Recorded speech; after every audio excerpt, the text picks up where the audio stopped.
శుక్లాంబరధరం విష్ణుం శశివర్ణం చతుర్భుజం ప్రసన్నవదనం ధ్యాయేత్ సర్వవిఘ్నోపశాంతయే. శ్రీ గురుచరిత్ర అధ్యాయము 3. శ్రీ గణేశాయ నమ. శ్రీ సరస్వత్యై నమ. శ్రీ గురుభ్యో నమ. ప్రస్తావన. సద్గురు కృప కలుగుతున్నట్టు గుర్తు నామధారకుని వలె గురుమహిమను గురించి తెలుసుకోవాలన్న జిజ్ఞాస అంతకంతకు అధికమవడం ఇదే నిజమైన భక్తికి చిహ్నము. 3-4 అధ్యాయాలు ఈ విషయాన్నే వివరిస్తాయి.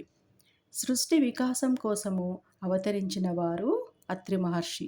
ఆ కార్యాన్ని నెరవేర్చడానికి తనను తాను దత్తం చేసుకున్న పరమేశ్వరుడే దత్తాత్రేయుడు.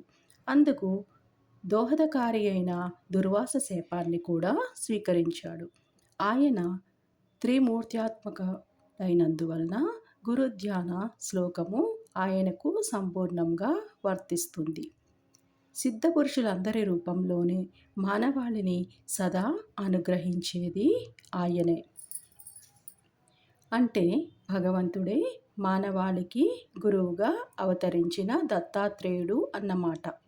అందుకే దత్తావతారాలైన శ్రీపాదవల్లభుడు, నృసింహ సరస్వతి, మాణిక్య ప్రభువు, అక్కల్కోట్ స్వామి, షిరిడి సాయిబాబా వంటి సద్గురువునకు స్కాంత పురాణాంతర్గతమైన గురుగీతలోని గురుస్తుతి శ్లోకాలు యథాతథంగా సరిపోతాయి.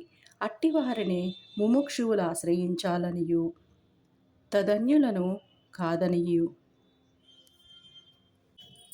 భగవద్గీత 4:34లోని శ్రీకృష్ణుడు ఆదేశిస్తారు. ముముక్షువు ఇటువంటి దత్తావతారాల చరిత్రలను, బోధలను శ్రద్ధగా పారాయణము, శ్రవణాదులు చేసి శ్రీ దత్తానుగ్రహానికి పాత్రుడవ్వాలి. అప్పుడే తగురీతిన గురువనుగ్రహము ప్రాప్తిస్తుంది. అందుకే సాయినాథుడు తన భక్తుడైన కుశాబాబు చేత శ్రీ గురుచరిత్ర 108 సార్లు పారాయణం చేయించారు. ఆ తరువాతనే అతడు పూర్ణ దత్తావతారమైన సాయినాథుని అనుగ్రహానికి పాత్రుడు కాగలిగాడు. కథారంభము. నామధారకుడు నమస్కరించి, ఓ సిద్ధముని, మీరు నా సందేహాలన్నీయును తొలగించారు. నాకు గురువు యొక్క యథార్థతత్వము తెలిసింది. మీకు చెయ్యము. ఇంతకు మీ నివాసం ఎక్కడ? మీకు భోజనం ఎలా లభిస్తున్నది అని అడిగాడు. సిద్ధయోగి అతనిని కౌగలించుకొని ఆశీర్వదించి నవ్వుతూ, నేను ఎప్పుడునూ శ్రీ గురుని చెంతనే ఉంటాను. శ్రీ గురుస్మరణమే నాకు ఆహారము. వారి మహిమయే నాకు అమృతతుల్యమైన పానీయము. ఈ శ్రీ గురు చరిత్ర గ్రంథము శ్రవణము చేస్తుంటే భుక్తి ముక్తి శీఘ్రంగా లభిస్తాయి.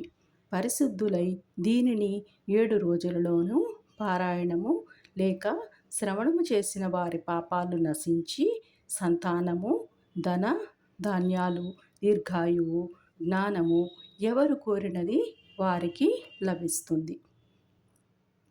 నిష్కాములకు ముక్తినిస్తుంది అని చెప్పి తమ వద్దనున్న గ్రంథము చూపారు. నామధారకుడు ఎంతో ఆసక్తితోని ఆయన పాదాలకు నమస్కరించి, మీరీ గ్రంథం సంగతి చెబుతుంటే నాకు ఎంతో దూరం నడిచి దప్పిక కొన్నవాడికి సాక్షాత్తు అమృతమే పోసినట్లున్నది. ఇది వినడం వల్ల నా అజ్ఞానం ఇంకా తొలగిపోగలదు. దీనిని శ్రవణం చేయాలని అనిపిస్తున్నది. నా సందేహాలు తొలగించి నాకింత మేలు చేస్తున్న మీరే నా గురుదేవులు. నన్ను అనుగ్రహించండి అని వేడుకున్నాడు. సిద్ధముని సంతోషించి అభయమిచ్చి అతనిని చేయి పట్టుకొని వెనుక శ్రీగురుడు పావనం చేసిన అశ్వస్థ అంటే రావి వృక్షం దగ్గరకు తీసుకుపోయాడు. నామధారకుణ్ణి దాని క్రింద తమ దగ్గరగా కూర్చోబెట్టుకొని ఇలా చెప్పారు. నాయన, అజ్ఞానం వలన నీకు శ్రీ గురుని యందు దృఢమైన భక్తి కుదరలేదు. ఆయనను సందేహించడం వలననే నీకిన్ని కష్టాలు వచ్చాయి. సదాచార సంపన్నుడైన గురువును పూర్ణమైన భక్తితోని విశ్వసించి సేవించగల వారికే వారి నిజతత్వము అర్థం అవుతుంది. అట్టివారికే కష్టాలు తొలగి అభీష్టాలు నెరవేరుతాయి. నిజానికి సద్గురువు తన పరభేదం లేకుండా అందరిపైన అపారమైన దయ కురిపిస్తూ ఉంటాడు. నీరు ఎత్తైన ప్రాంతంలోని నిలువజాలనట్లు డాంబికులకు ఆయన కృప లభించదు. గురువుకు సాటి అయినదేదీ లేదు. కల్పవృక్షము చింతామణి కోరినవి మాత్రమే ప్రసాదించగలదు. కానీ గురువు మనం కోరని దానిని కూడా ప్రసాదిస్తుంది. ఆయన స్పర్శదీక్షతోనే మనకు ప్రపంచమంతా బ్రహ్మమయముగా దర్శింపజేస్తారు. ఆయననే శంకించే వారికి ఆయనేమి చేయగలడు? తనను సంపూర్ణ విశ్వాసంతోని సేవించే వారి వెంట అంటి కాపాడడమే ఆయన ధర్మము. కానీ పామరులు కష్టం వచ్చినప్పుడు ఎవరో చెప్పగా ఆయనను సేవిస్తారు. కానీ శ్రద్ధా విశ్వాసములతోని సరి అయిన పద్ధతిలోని సేవించరు. కనుకనే కొందరి అభీష్టాలు నెరవేరవు.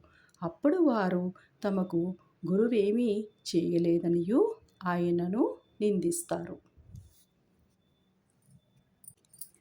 నామధారకుడు ఆయనకు నమస్కరించి, స్వామి, నాకు శ్రీ గురుని లీలలు వినిపించి కృతార్థుని చేయండి. శ్రీ గురుడు త్రిమూర్త్యాత్మకమైన భగవంతుడు అంటారు కదా, ఆయన మొదట అలా ఎందుకు అవతరించారో సెలవీయండి అని వేడుకున్నాడు. సిద్ధముని సంతోషించి, శ్రీ గురుని పట్ల నీకిట్టి శ్రద్ధ కలగడము ఎంతో శుభసూచకము. ఇంతవరకు శ్రీ గురుని లీలల గురించి ఇంత ప్రీతితో ఎవరునూ అడగనే లేదు. ముముక్షువులకు మాత్రమే ఇట్టి అభిరుచి కలుగుతుంది. నీకు తప్పక పురుషార్థాలు ప్రాప్తిస్తాయి. నీ శ్రద్ధ నాకెంతో ఆనందాన్ని కలిగిస్తున్నది. నీవు అడిగినది చెబుతాను, శ్రద్ధగా విను. జగత్తుకు మూల కారణమైన భగవంతుడు మొదట అనేకమవ్వాలనియు సంకల్పించినప్పుడు ఆయన శక్తి త్రిగుణాత్మకంగా మారి బ్రహ్మ, విష్ణు, మహేశ్వరుల రూపము ధరించింది.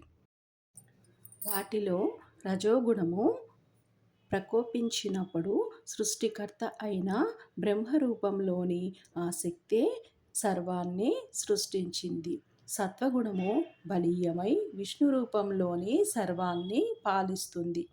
తమోగుణం బలీయమైనప్పుడు అదే మహేశ్వరుడై సర్వాన్ని సంహరిస్తుంది. అంతేగాని నిజానికి ఆ ముగ్గురికి భేదమేమీ లేదు.